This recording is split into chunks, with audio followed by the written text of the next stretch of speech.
मैं रोहित आपका स्वागत करता हूँ आपके लर्निंग प्लेटफॉर्म से। टाइम पे हम लोग पढ़ रहे थे भारतीय संविधान। भारतीय संविधान में हम लोग पढ़ रहे थे मौलिक अधिकार। मौलिक अधिकार की बात हम लोग कर रहे थे। आज हम लोग देखते हैं मौलिक अधिकार क्या है। हम लोग पढ़ रहे हैं पार्ट 3 भारतीय संविधान।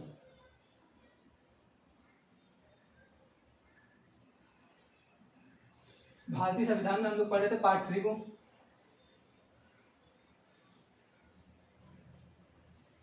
पार्ट 3 में बताया गया है मौलिक अधिकार के बारे में।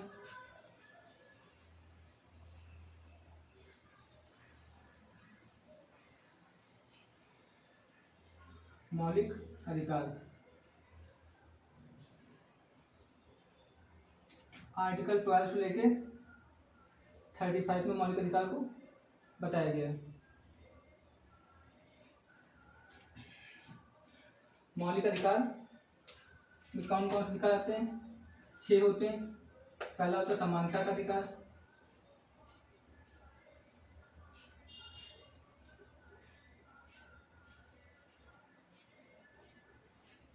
समानता के अधिकार की बात 14 से आर्टिकल 18 में की गई है।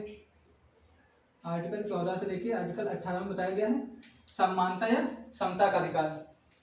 दूसरा होता है स्वतंत्रता का अधिकार,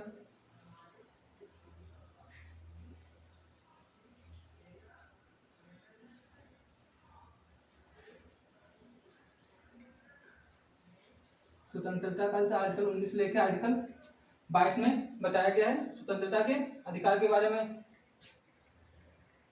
तीसरा शोषण के विरुद्ध अधिकार,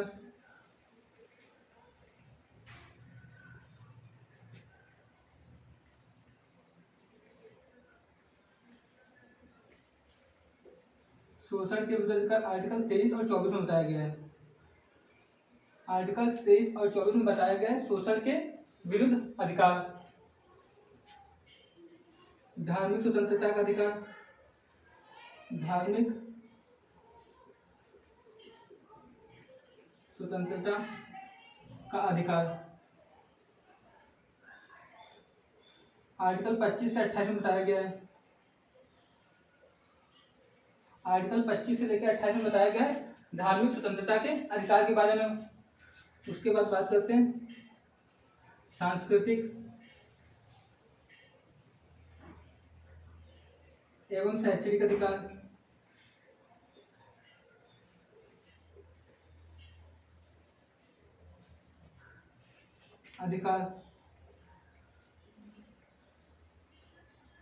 आर्टिकल 29 और 30 में बताया गया है।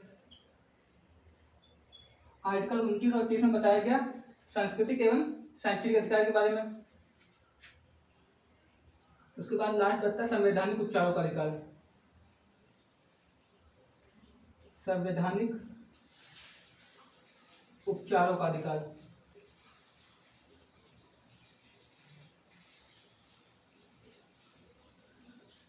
आर्टिकल 32। आर्टिकल 32 में बताया गया संवैधानिक उपचारों के अधिकार में बाद में मैं ऊपर रख दे रहा हूँ। ये थे हमारे मौलिक अधिकार। पहला समानता का अधिकार, दूसरा स्वतंत्रता का अधिकार, तीसरा शोषण के विरुद्ध अधिकार, चौथा धार्मिक स्वतंत्रता का अधिकार, पांचवा सांस्कृतिक एवं शैक्षणिक अधिकार, छठा संवैधानिक उपचारों का अधिकार। संवैधानिक उपचारों का अधिकार को ही मैं रख दे रहा हूँ। बात करते हैं संवैधानिक उपचारों के अधिकार की।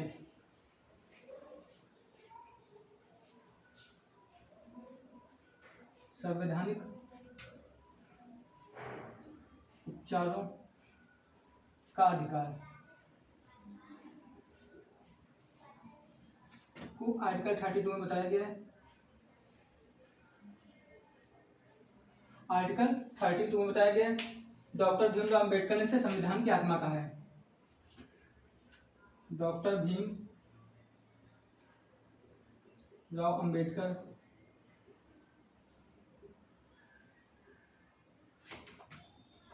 ने इसे संविधान की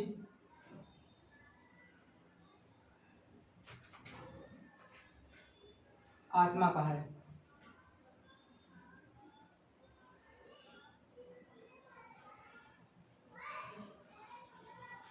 इस आर्टिकल को डॉक्टर भीमराव अम्बेडकर ने संविधान की आत्मा कहा है। वैसे संविधान की आत्मा प्रस्तावना को कहा जाता है, बट डॉक्टर भीमराव अम्बेडकर के अनुसार आर्टिकल 32 को संविधान की आत्मा कहा गया है। बात करते हैं नागरिक शब्द की।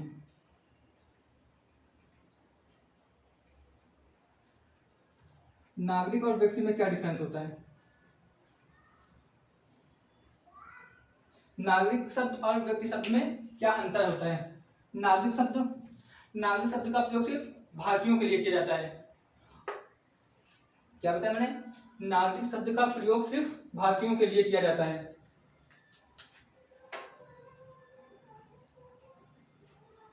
नागरिक शब्द का प्रयोग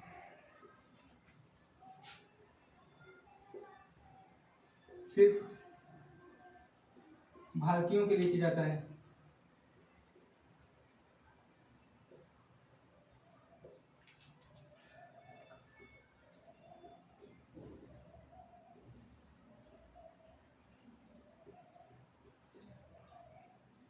नागरिक शब्द का प्रयोग सिर्फ भारतीयों के लिए किया जाता है। वे अधिकार जो सिर्फ भारतीयों को प्राप्त हैं।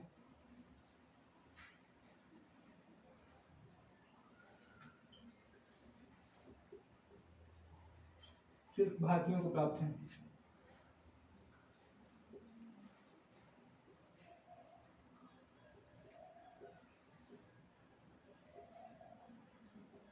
कौन कौन सा अधिकार होंगे जो सिर्फ भारतीयों को प्राप्त हैं? तो ध्यान दीजिएगा, पिछले बार एग्जाम में पूछा गया क्वेश्चन है आर्टिकल 15, आर्टिकल 16। एक है समानता का अधिकार, आर्टिकल 14 होता है विधि के समक्ष समानता, आर्टिकल 15 होता है सिर्फ समानता का अधिकार, आर्टिकल 16 होता है कार्य पाने का अधिकार, आर्टिकल 19 स्वतंत्रता का अधिकार, आर्टिकल 29 सांस्कृतिक, आर्टिकल 30 ये सिर्फ अधिकार भारतीयों को प्राप्त हैं। Article 15, article 16, article 19, article 21, article 30, article 29 और आर्टिकल 30 ये सिर्फ अधिकार भारतीयों को प्राप्त हैं। व्यक्ति शब्द का प्रयोग, व्यक्ति शब्द का प्रयोग विदेशियों के लिए किया जाता है।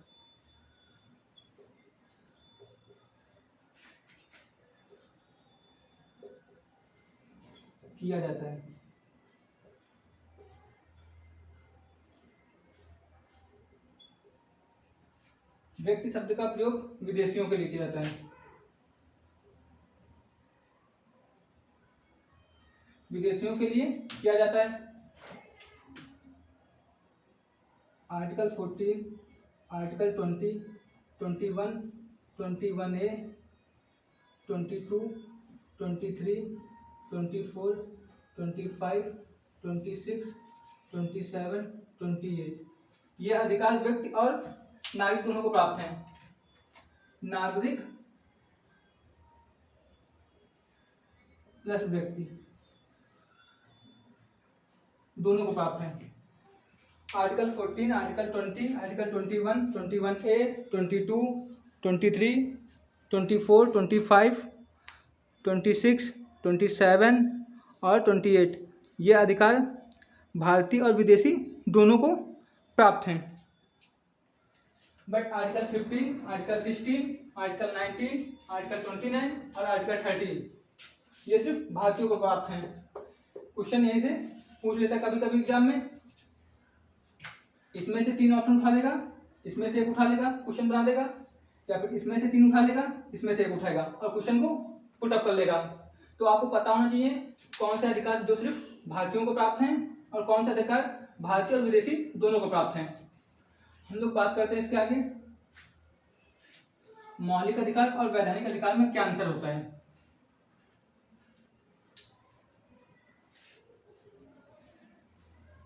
नोट करते चलिएगा आप लोग।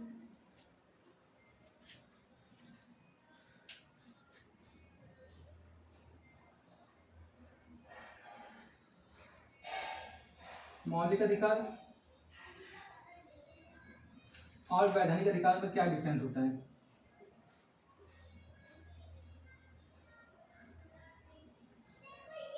वैधानिक अधिकार में अंतर, अधिकार में अंतर।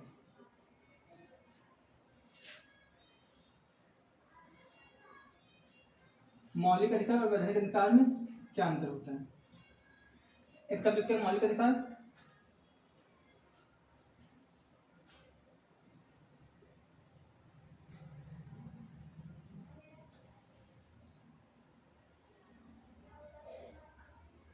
और वैधानिक अधिकार।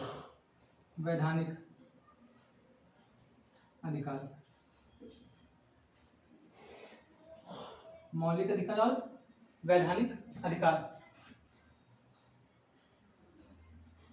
मौलिक अधिकार क्या होते हैं और वैधानिक अधिकार क्या होते हैं, हम लोग इनके डिफरेंस की बात कर रहे हैं। तो बात करते हैं मौलिक अधिकार।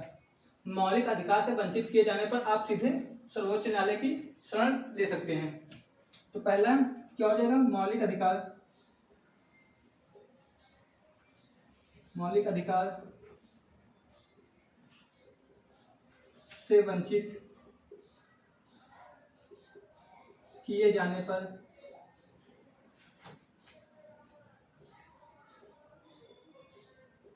आप सर्वोच्च न्यायालय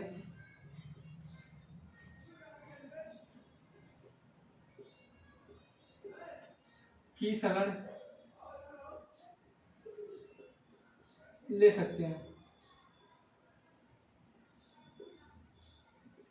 मौलिक अधिकार से वंचित किए जाने पर आप सर्वोच्च न्यायालय की शरण ले सकते हैं, बट वैधानिक अधिकार से वंचित किए जाने पर आपको न्यायिक प्रक्रिया से गुजरना पड़ेगा। पहले सुप्रीम कोर्ट, फिर उच्च कोर्ट, फिर सर्वोच्च न्यायालय। तो पहला क्या है, वैधानिक अधिकार। वैधानिक अधिकार से वंचित किए जाने पर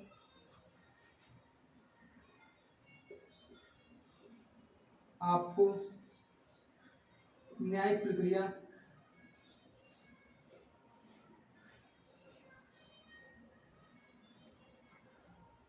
से गुजरना होगा। क्या होता है, पहले होता है सुप्रीम कोर्ट,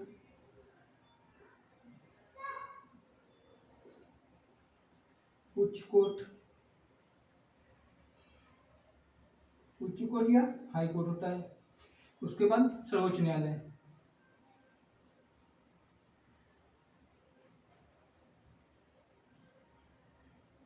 सर्वोच्च न्यायालय। दूसरा पॉइंट क्या हो जाएगा, मौलिक अधिकारों में बदलाव केवल संविधान संशोधन द्वारा ही किया जा सकता है। मौलिक अधिकार में जो भी बदलाव होंगे वो संविधान संशोधन के द्वारा होंगे, जबकि वैधानिक अधिकार में बदलाव सामान्य विधि द्वारा किए जाते हैं। देख लो, मौलिक अधिकार में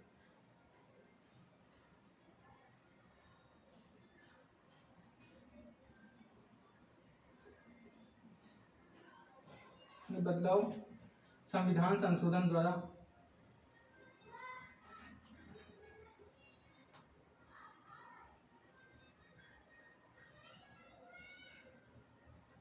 किया जाता है। मौलिक अधिकारों में बदलाव संविधान संशोधन द्वारा किया जाता है, वैधानिक अधिकारों में सामान्य विधि द्वारा बदलाव किया जाता है। सामान्य विधि द्वारा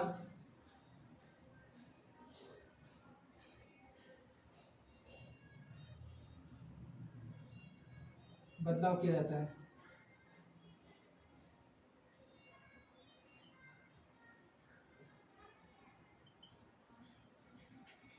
इसमें संविधान संशोधन द्वारा बदलाव किया जाता है, उसमें सामान्य विधि द्वारा बदलाव किया जा सकता है।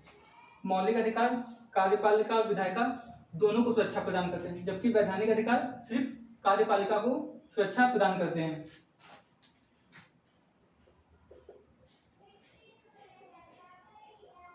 मौलिक अधिकार कार्यपालिका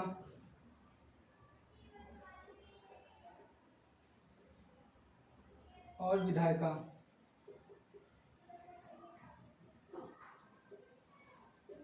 दोनों को सुरक्षा प्रदान करते हैं।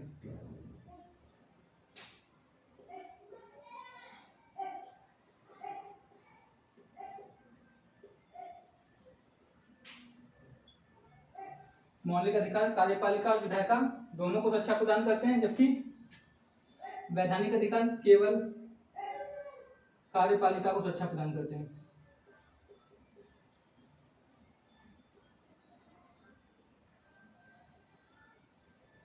को सुरक्षा प्रदान करते हैं।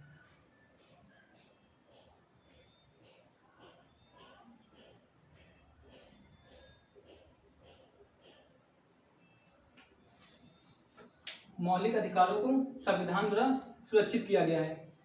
मौलिक अधिकारों को संविधान द्वारा सुरक्षित किया गया है।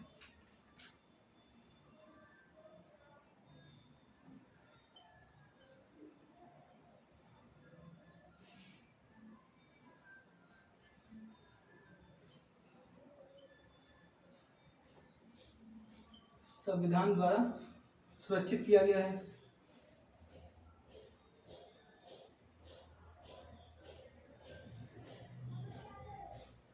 और ये साधारण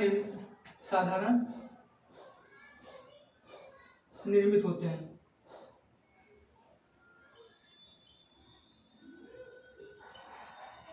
ये थे मौलिक अधिकार और वैधानिक अधिकार में अंतर। मौलिक अधिकार और वैधानिक अधिकार में क्या अंतर होता है तो नोट कर लीजिएगा। आज की वीडियो हम यही रखते हैं, कल हम इसके आगे कंटिन्यू करेंगे। कल हम लोग बात करेंगे अपने आर्टिकल की। आर्टिकल 12 से हम लोग कल कंटिन्यू करेंगे, वरना वीडियो काफ़ी अच्छी लंबी हो जाएगी। प्लीज़ वीडियो अच्छी लगे लाइक करें, शेयर करें और सब्सक्राइब करें। आप मेरे साथ नोट करते चलें, डाटा को कलेक्ट करते रहें, उसके बाद स्टडी करें। आपको कोई भी क्वेश्चन आप घटनाचक्र उठाएं, उसके क्वेश्चन को प्रैक्टिस करें। अगर आपका कोई भी घटनाचक्र क्वेश्चन फंसता है तो आप मुझे कमेंट करें। आप वैसे तो आपका कोई क्वेश्चन रुकना नहीं चाहिए, क्योंकि ये नोट अच्छे खासे लेवल के मैं यहाँ पे करा रहा हूँ। पॉलिटी का आपका कोई भी क्वेश्चन नहीं फंसेगा किसी भी एग्जाम में, अगर आप हमारे साथ जुड़े हुए हैं। तो प्लीज़ वीडियो को शेयर करें, लाइक करें और सब्सक्राइब करें। ज़्यादा से ज़्यादा लाइक और शेयर करें।